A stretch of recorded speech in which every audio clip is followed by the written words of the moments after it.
Tornado emergency for Wake County.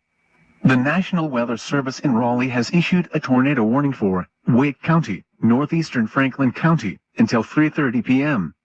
At 2:43 p.m., a confirmed large and destructive tornado was observed over Wake Forest, or 10 miles north of Raleigh, moving east at 45 miles per hour. Tornado emergency for Wake County. This is a particularly dangerous situation.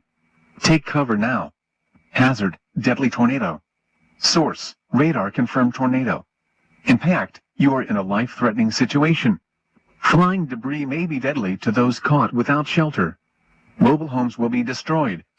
Considerable damage to homes, businesses, and vehicles is likely and complete destruction is possible.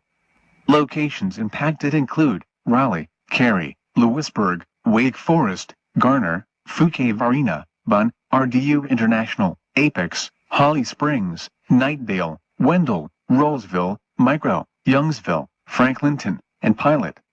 To repeat, a large and extremely dangerous, and a potentially deadly tornado is on the ground. To protect your life, take cover now. Move to an interior room on the lowest floor of a sturdy building. Avoid windows. If in a mobile home, a vehicle or outdoors, move to the closest substantial shelter and protect yourself from flying debris. Repeating, a tornado warning has been issued until 3:30 p.m. for the following counties in North Carolina: Franklin and Wake.